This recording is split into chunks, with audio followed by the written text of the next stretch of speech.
ሰላም ተመልካቾቼ እንዴት ናችሁ? ዛሬም ከነገና ተመልሻለሁ። በጣም አሪፍ የሚባሉ የአርሰናልን ጉዳዮች ይዤላችሁ መጥቻለሁ። ዛሬ ብዙ ጉዳዮችን እያነሳን አብረን እንቆያለን። በዚያ መሻሽ ስለ ሁሊያን አልቫሬዝ የዝውውር ጉዳይ፣ ዶሊስ እና የመሳሰሉትን ጉዳዮች እናነሳለን። የነ ሮጀርስንም ጉዳዮች በደንብ ለማንሳት እንሞክራለን። ለቻናሉ አዲስ ከሆነ ሰብስክራይብ በማድረግ የቻናላችን ቤተሰብ ነው። የደወል ምልክቱንም ደግሞ ተጭነው ሁሌ የሚለቀቁትን የአርሰናልን ብቻ መረጃዎች በዚህ አርሰናል ፋንስ ኢን ኢትዮጵያ በተባለው ቻናላችን ማግኘት ይችላሉ። ብዙ ጉዳዮችን እናነሳለን። ቀጥታ ወደ መረጃዎቻችን እናልፋለን። እሺ የዝውውር ጉዳዮችን ከማንሳቴ በፊት የዊሊያም ሳሊባን ጉዳይ እናንሳና ወደ ሌሎች የዝውውር ጉዳዮች እናልፋለን። የስፖርት ቤተሰቦች ትናንትና ፈረንሳይ ከስፔን ባደረጉት ጨዋታ 2-0 ስፔን ባሸነፈችበት ጨዋታ ማለት ነው አንድ የአርሰናል ተጫዋች ተጎድቶ ወጥቷል። ከዚህ በፊትም ስንነጋገርበት የነበረው ጉዳይ ነው። እሱም በግልጽ የታየበት ጉዳይ ሆኗል። ያው አጠራጣሪ ስለመሆኑ ብዙ መረጃዎችን አይቻለው። ዊሊያም ሳሊባ ከዓለም ዋንጫ በኋላ ሰርጀሪ ሊያደርግ ይችላል የሚያስብሉ ብዙ መረጃዎችን ተመልክቻለሁ። በማደንዘዣ እየተጫወተ እንደነበር ነግሬያቸዋለሁና ይሄ ጉዳት ትናንትና በግልጽ የታየበት ይመስላል። እንደውም አንዳንድ የፈረንሳይ ዘው ቀርበነን የሚሉ የፈረንሳይ ጋዜጦች ምንድን ያሉት እዛው ሜዳ ውስጥ በቃ ጀርባዬን አልቻልኩም በቃ አልቻልኩም ምናምን ብለው ነው የወደቀው አሉ እና ሜዳ ላይ ከባድ ጉዳት የደረሰበት ይመስላል። ከዚህ በፊት የነበረ ነው። በትናንት ጨዋታ ላይ የተከሰተ አይደለም። በጣም ጫና በዝቶበታል ዊሊያም ሳሊባ ኔክስት ይር የአርሰናል የመጀመሪያዎቹ ጨዋታዎች ጭምር ያመልጡታል ተብሎ ይታሰባል። እኔ በግሌ ያው ሰርጀሪ ያደርጋል ብዬ ነው ማሰበው። ምክንያቱም አመቱ ሲጠናቀቅ ነበር ይሄ የተነገረው። ሰርጀሪ እንደሚያደርግ ተነግሯል፣ ዓለም ዋንጫ ከመሄዱ በፊት ማለት ነው። የስፖርት ቤተሰቦች ኔክስት ይር በአርሰናል የመጀመሪያዎቹ ጨዋታዎች ይኖራል ተብሎ አይታሰብም። በጣም ወሳኝ የአርሰናል የጀርባ አጥንት ማለት ነው ዊሊያም ሳሊባ። ትናንት እሱ ተጎድቶ ከወጣ በኋላ ራሱ የነበረውን የጀርባ ጨዋታ ተመልክታቸዋል። በፈረንሳይ ምንም ስቴብል አልነበሩም እና ዊሊያም ሳሊባን ማጣት በጣም ከባድ ነገር ነው። እሱ በመጎዳቱ በጣም የተጎዱም ይመስላሉ ፈረንሳዮች። በሱ ምክንያት ነው የተሸነፉት ልላቸው አልችልም፣ ግን ያው በጣም እንዳጎደለ ያስታውቅ ነበር። አርሰናል ወደ ገበያ ይወጣል ተብሎ ይታሰባል። ከዚህ በፊት ነግሬያቸዋለሁ። በተለይ በዚህ በክረምት የዝውውር መስኮት ገበያ ላይ ያሉ ተከላካዮችን እየተመለከተ ነው አርሰናል። ብዙ ተከላካዮችን አንስተናል። እነ ኮንሳን የመሳሰሉትን ተከላካዮች ስማቸውን በደንብ ስናነሳ ቆይተናል።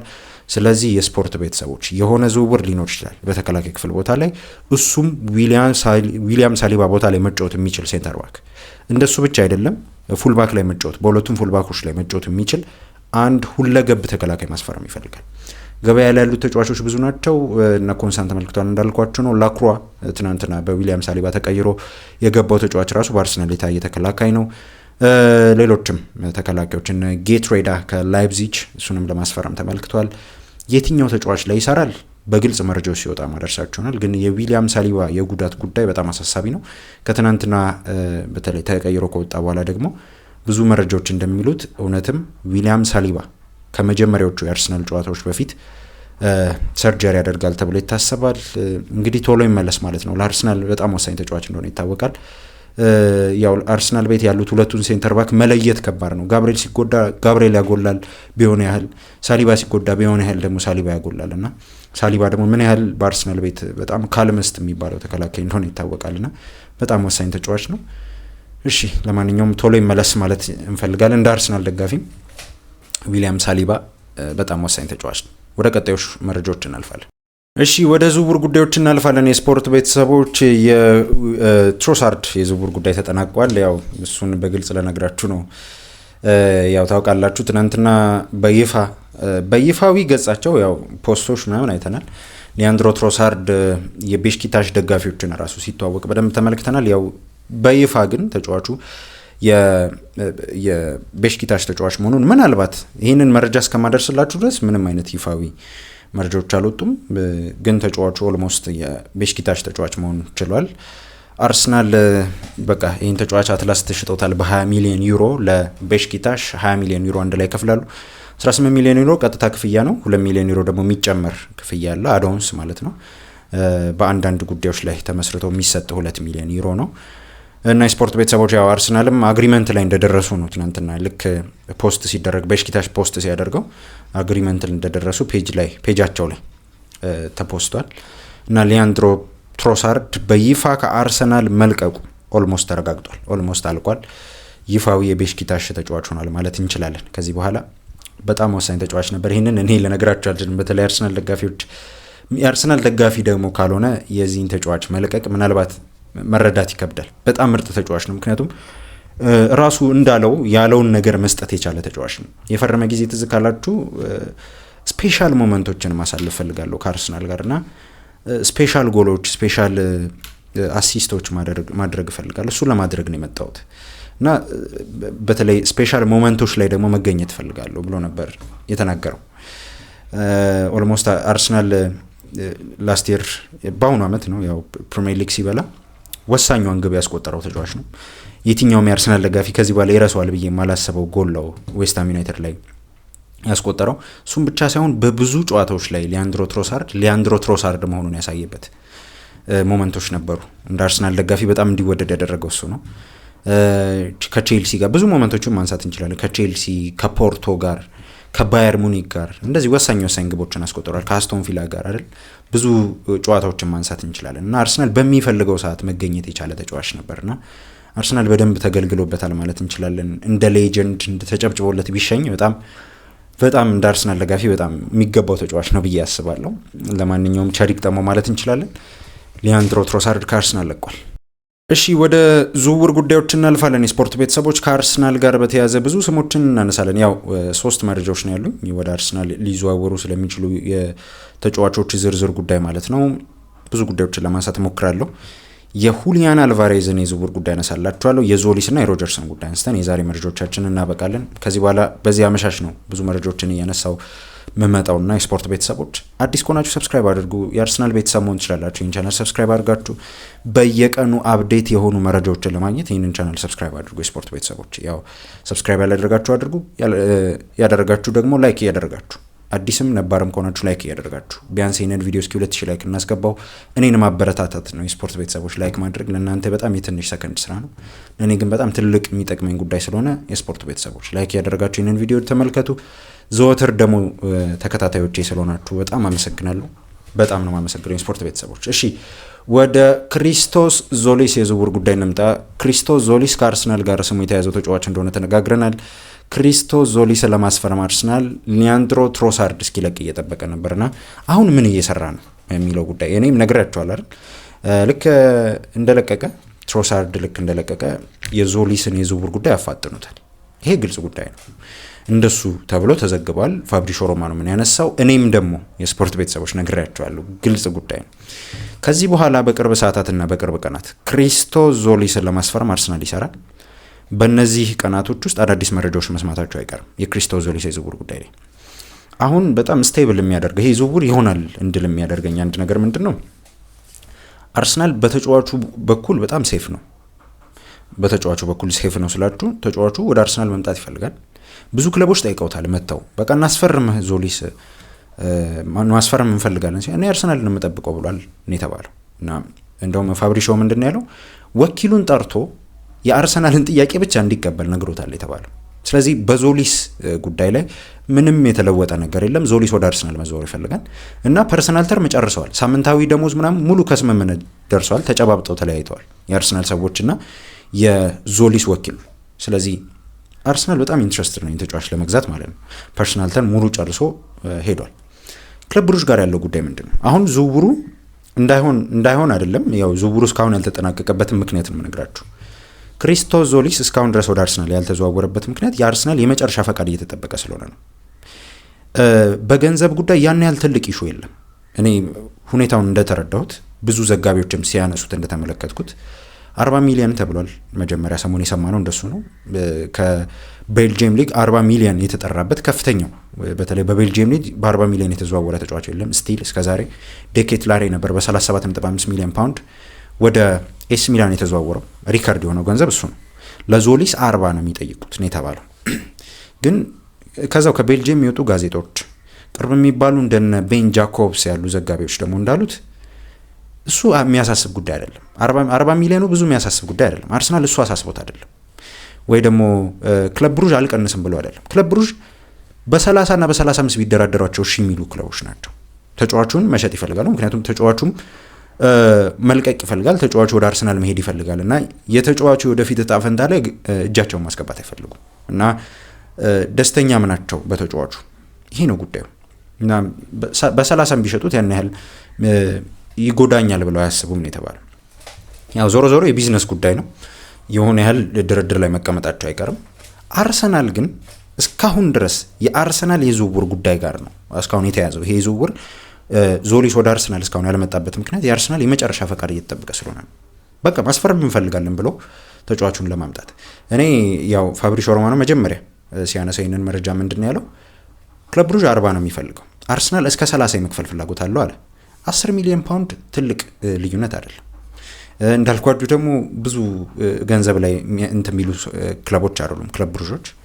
እንዳልኳችሁም ተጫዋቹን ለመልቀቅ ዝግጁ ናቸው እና ይሄ ከባድ ኢሹ አይደለም የገንዘቡ ጉዳይ። ምናልባት መሀከል ላይም ከስምምነት ሊደርሱ ይችላሉ። በ35 ጥሩ ተጫዋች ነው። እኔ የተመለከትኩት ጥሩ ተጫዋች ነው። የሊያንድሮ ትሮሳርድ አንድ ነገር ይሄ ተጫዋች ላይ ያለ ብዬ ነው የማስበው። በጣም ሹተር ነው የተጫዋች እና እንደውም ከሊያንድሮ ትሮሳርድ በላይም ደግሞ ከባድ ከሚባሉ ቦታዎች ላይ ጎሎች ማስቆጠር የሚችል ተጫዋች ነው። ሊያንድሮ ትሮሳርድ በጣም ጎበዝ ነው። ያው ጎል ላይ ሲደርስ ምናምን የሚያስቆጥራቸው ጎሎች በጣም ሻርፕ የሚባለው የአርሰናል ተጫዋች ሊያንድሮ ትሮሳርድ ነበር። ያው ምናልባት ከዛ በኋላ ና ዮኬሬሽ ምናምን መጡና ያው ዮኬሬሽ ቦክስ ውስጥ ካገኘ ጎበዝ አጥቂ እንደሆነ እናውቃለን እና ከዛ አንጻር ነው ብላችሁ እንጂ ሊያንድሮ ትሮሳርድን ይበልጠዋል ልላችሁ ፈልጌ አይደለም። ግን ልክ እንደ ሊያንድሮ ትሮሳርድ ቦክስ ስር ሲገኝ ማስቆጠር የሚችል ከቦክስ ውጭ ደግሞ የሚመታቸው ምቶች በጣም አደገኛ የሆኑ ተጫዋች ነው። እድሜው ደግሞ በጣም ታዳጊ ነው፣ 24 ዓመቱ ነው። ስለዚህ ለአርሰናል በጣም ይጠቅመዋል። ዞሊስን ለማስፈረም ሪያክት ያደርጋል። የስፖርት ቤተሰቦች ጠብቁ። ፋብሪሾ ሮማኖ በቅርብ ሰዓታት ይዞት እንደወጣው መረጃ ከሆነ ይሄ ተጫዋች ፐርሰናል ተርም ጨርሷል። አሁን የአርሰናል የመጨረሻ አክቲቬሽን ነው የሚጠበቀው። በቃ አለቀ።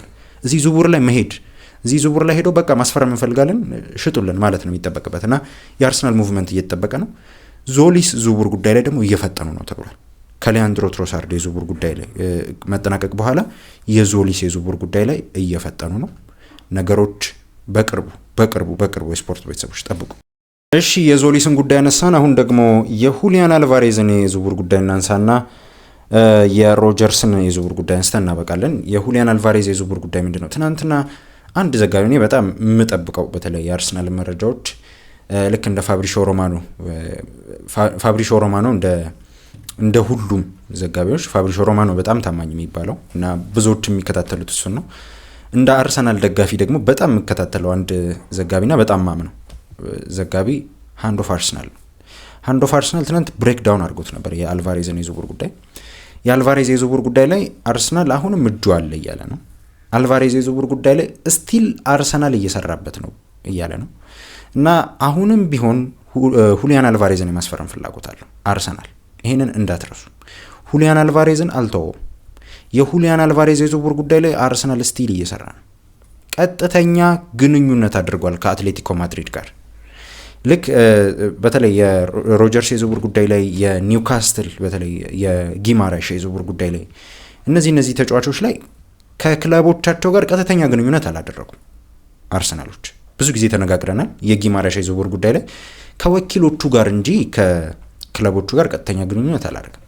አርሰናል ከሁሊያን አልቫሬዝ ወኪሎች ጋር ብቻ ሳይሆን ከአትሌቲኮ ማድሪድ ሰዎች ጋር ቀጥተኛ ግንኙነት አድርጓል። ይሄ ነው ጉዳዩ። ትልቅ ንግግር ተደርጓል በሁሊያን አልቫሬዝ የዝውውር ጉዳይ እና ስለ ጉዳዩ ተረድተው ተመልሰዋል እና አሁንም ቢሃይንድ ሲን ንግግሮች አሉ። ቢሃይንድ ሲን አንድሪያ ቤርታ ይህንን ጉዳይ ለመጨረስ ይፈልጋል። ሚካኤል አርቴታ ፍላጎት አለው ሁሊያን አልቫሬዝን የማስፈረም። ዝውውሩ አይሆንም የምልበት መንገድ የለም። እኔ እውነት ለመናገር ያው ተጫዋቹ ባርሳን ነው የሚፈልገው። ትናንትም ሃንድ ኦፍ አርሰናል እየተናገረ ነበር። ባርሳን በጣም ይፈልጋል። ወደ ባርሳ መዞር ይፈልጋል። ከዓለም ዋንጫው በኋላ አለ ትናንት አንድ የባርሳ ዘጋቢ እያየው ነበር ጋዜጦች ላይ ማለት ነው እና ከዓለም ዋንጫው በኋላ የሁሊያን አልቫሬዝ የዝውውር ጉዳይ ምን እንደሚሆን እናያለን። ያኔ ነው ሙቭመንቶች የሚኖሩትና የመጨረሻ አቴምፕት ያኔ ነው የሚሆነው በባርሳ በኩል እና እሱን አቴምፕት ካየ በኋላ ሁሊያን አልቫሬዝ ይወስናል። ያንንም እምቢ የሚሉ ከሆነ አትሌቲኮ ማድሪዶች ሁሊያን አልቫሬዝ ወደ አርሰናል መዘወር ይፈልጋል አለ ሃንድ ኦፍ አርሰናል። ወደ አርሰናል መዘወር ይፈልጋል፣ ግን ባርሳ ማዳመጥ ይፈልጋል። ወደ ባርሳ መሄድ ይፈልጋል። ባርሳ የማይሆንለት ከሆነ ግን አርሰናል ኢን ደ ቴብል፣ አርሰናል ቴብል ላይ አለ። አርሰናል ይህን ተጫዋች ለማስፈረም ፕሮፖዛል አቅርቧል። ስለዚህ ጠብቁ። የዝውውሩ ጉዳይ አይሆንም የምንለው አይደለም። 90 ሚሊዮንም ቢሆን ተጫዋቹ እኔ አይገባውም የምለው አይደለም። 26 ዓመቱ ነው፣ ምርጥ ተጫዋች ነው። አንዳንድ ፖለቲካል ጉዳዮች አሉ በጣም 100 ምናምን የሚጠሩበት 150 160 ከዛም በላይ ሊጠሩበት ይችላሉ አትሌቲኮ ማድሪዶች። አርሰናል እስከ 90 ሊከፍል ይችላል ተብሏል። አንዱ አርሰናልም እንደሱ ነው ያለው። እስከ 90 የማውጣት ፍላጎት አለን ብለዋቸዋል ያለው። ስለዚህ ከ100 ሚሊዮን በላይ ሊጠሩ ይችላሉ። ግን አጠገቦቻቸው ላሉት ለነ አትሌቲኮ ለነ ሪያል ማድሪድ ለነ ባርሳ ላለመሸጥ ሲሉ ለአርሰናል ሊሸጡት ይችላሉ። ይሄ ነው ጉዳዩና ተቀናቃኝነት የለም። ከዛ አንጻር ለአርሰናል ይሄ ሁኔታ በጣም ይመቸዋል ነው የተባለው። ይሄ ሁኔታ አልቫሬዝ ወደ አርሰናል እንዲመጣ ሊያደርገው ይችላል። አትሌቲኮ ማድሪድ ለሪያል ማድሪድም ለባርሳም አልሸጥም ስላለ ማለት ነው። ይሄ ነው ጉዳዩ። ስፖርት ቤተሰቦች ትናንት እንደውም አንድ የተናገረው ነገር አለ። ከቅርብ ሰዎች አንዳንድ አክቲቬሽን እፈልጋለሁ፣ ከቅርብ ሰዎች አንዳንድ ዜናዎች እፈልጋለሁ። ግን አንድሪያ ቤርታ አሁን ያለው ከቤተሰቦቹ ጋር በዛው በስፔን ነው አለ። በስፔን ከቤተሰቦቹ ጋር እየተነጋገረ ነው። ከወኪሎቹ ጋር ከመነጋገሩ በፊት ከቤተሰቦቹ ጋር ንግግር እያደረገ ምን ያህል ዲቴይል አርሰናል በሁሊያን አልቫሬዝ የዝውውር ጉዳይ እየሰራ እንደሆነ ነው የነገርኳችሁ የምገኘው። ዲሉ ሀፕን ከሆነ እንዳትገረሙ፣ ሁሊያን አልቫሬዝን አርሰናል ይፈልገዋል። ሲሪየስ ኢንትረስት አለ አርሰናል ጋር። ስለዚህ እንጠብቅ። አርሰናል በዚህ በክረምት የዝውውር መስኮት ሲጠናቀቅ ማንን አስፈርመው እንደሚጠናቀቅ ማየት እንፈልጋለን። እንደ አርሰናል ደጋፊም ሁኔታውን በደንብ መመልከት ፈልጋለሁ።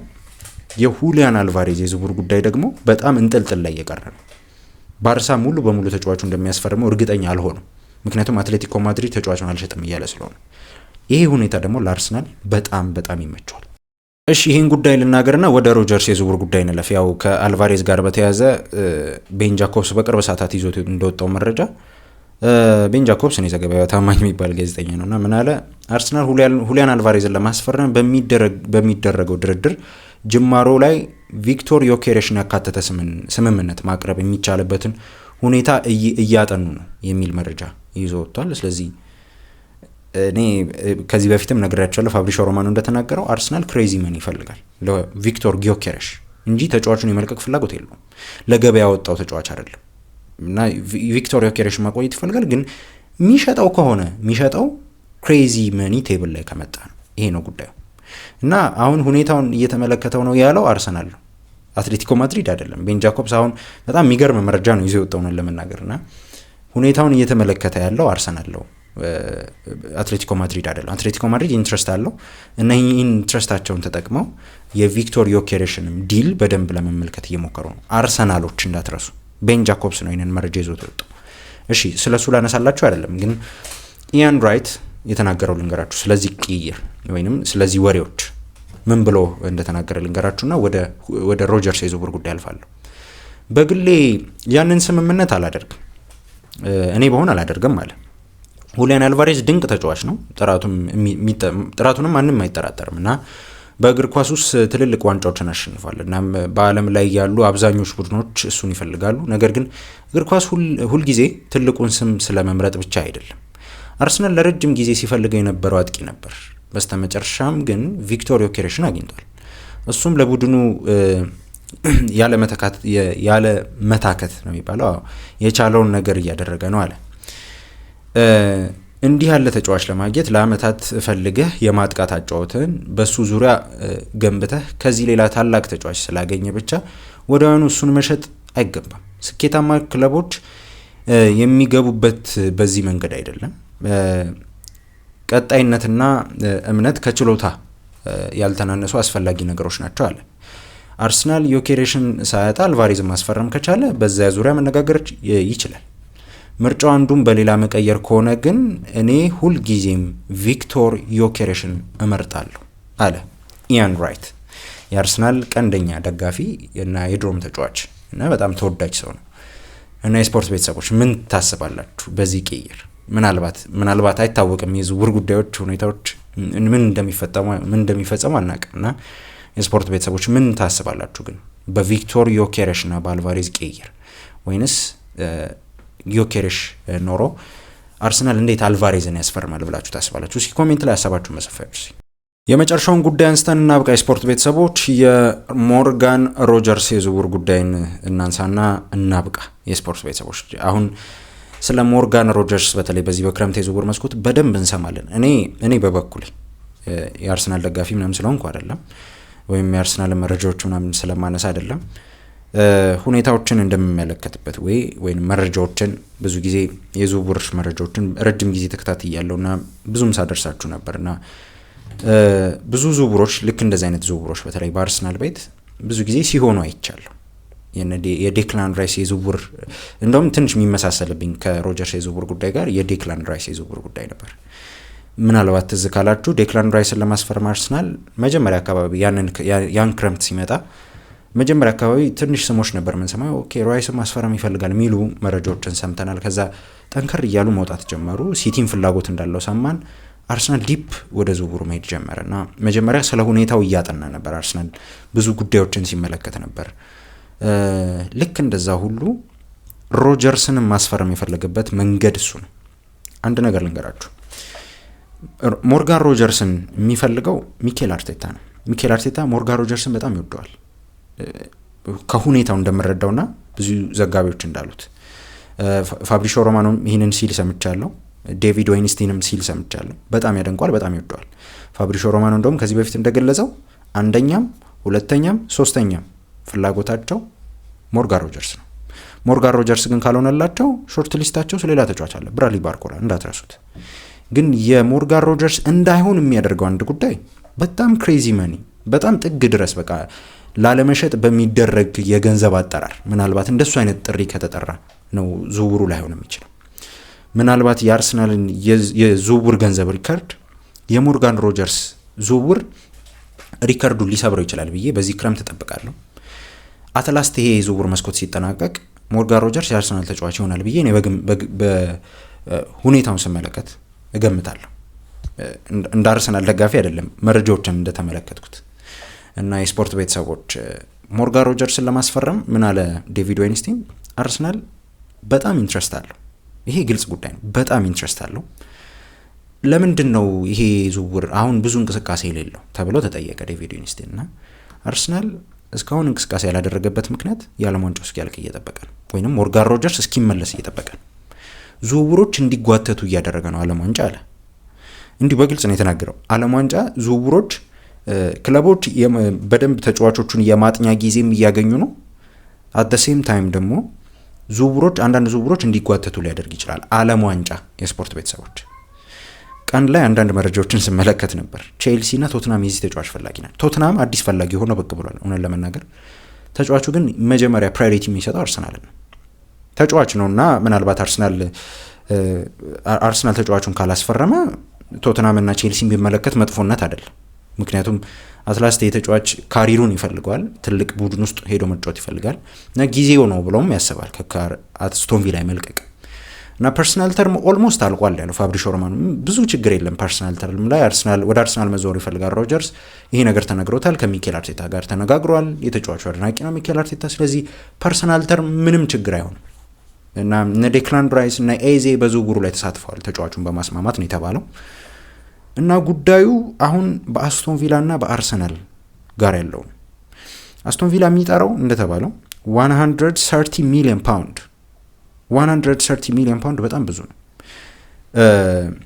ማነው አንደርሰን ወደ ማንቸስተር ሲቲ በዚህ ክረምት ከፍተኛ ገንዘብ ወጥቶበት በፕሪሚየር ሊግ ማለት ነው የተዘዋወረው ተጫዋች ነው። 116 ሚሊዮን ፓውንድ ነው የከፈለው። በዩሮ ነው ወደ 130 ምናምን የሚጠጋው። በሚሊዮን ፓውንድ ነው እየነገርኳቸው ያለሁት የሮጀርስን የዝውውር ጉዳይ። 130 ሚሊዮን ፓውንድ ነው የሚጠሩት። ከፍተኛ ገንዘብ ነው። አርሰናል ተጫዋቹን ይፈልገዋል አለ። 130 ሚሊዮን መጠየቁ ተጫዋቹ ላይ በጣም በስቶበታልን ብሎ አላሰብም። እንደሱ አይደለም ያለው ፋብሪሾ ሮማኖ። በስቶበታል፣ ይሄ 130 ሚሊዮን ለሮጀርስ አይገባው ምናምን አላለም። ትልቅ ተጫዋች ነው። እኔ ቢወጣበትም መጥፎ ተጫዋች አይደለም። 23 ዓመቱ ላይ ነው የሚገኘው። ሁሌ ነው የምነግራቸው ይህንን ጉዳይ እና ዊንገር በዚህ ሰዓት በተለይ ውድ ነው። ዊንገርን ብቻ ሳይሆን ተከላካዮችም በክሬዚ መኒ እየተሸጡ ነው እና የስፖርት ቤተሰቦች ለዚህ ተጫዋች አርሰናል በአዶንስ ምናምን ዝውውሩ ሊጨርስ ይችላል። አዶንስ ምናምን ይሁን አመቻችቶ በአዶንስ ሊጨርስ ይችላል። ልክ 115 ምናምን አቅርቦ ምናልባት 15 ሚሊዮን ፓውንዱ በአዶንስ እሱን ስትራክቸሩን እና የዝውውር ጉዳዩን በደንብ ዲቴይል ሲመጣ ወይንም ሲስማሙ የምናውቀው ነገር ነው። ግን በአዶንስ ምናምን ዝውውሩን መጨረስ ይፈልጋል። ሮጀርስን እንዳትረሱት። ሞርጋን ሮጀርስ ከዞሊስ የዝውውር ጉዳይ ጋር ፍጹም የተለያየ ነው። ሚኬል አርቴታ እንዴት ይጠቀምባቸዋል? ብዙ ጥያቄ አለው። እንመለከታለን። አትላስት ማርቲኔሊስ በአርሰናል ይቆያል፣ እንመለከታለን።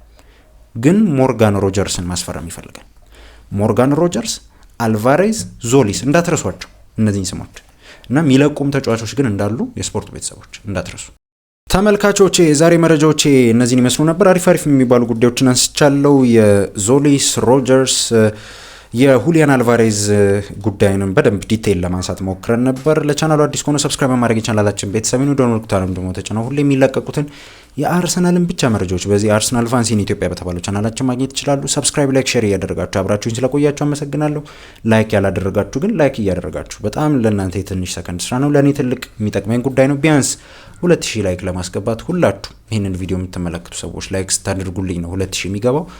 ላይክ ስለምታደርጉ አመሰግናለሁ። በቀጣይ ቪዲዮ ደግሞ እስከምንገናኝ ስፖርት ቤተሰቦች ቸር ሰንብቱልኝ ባይ ነኝ።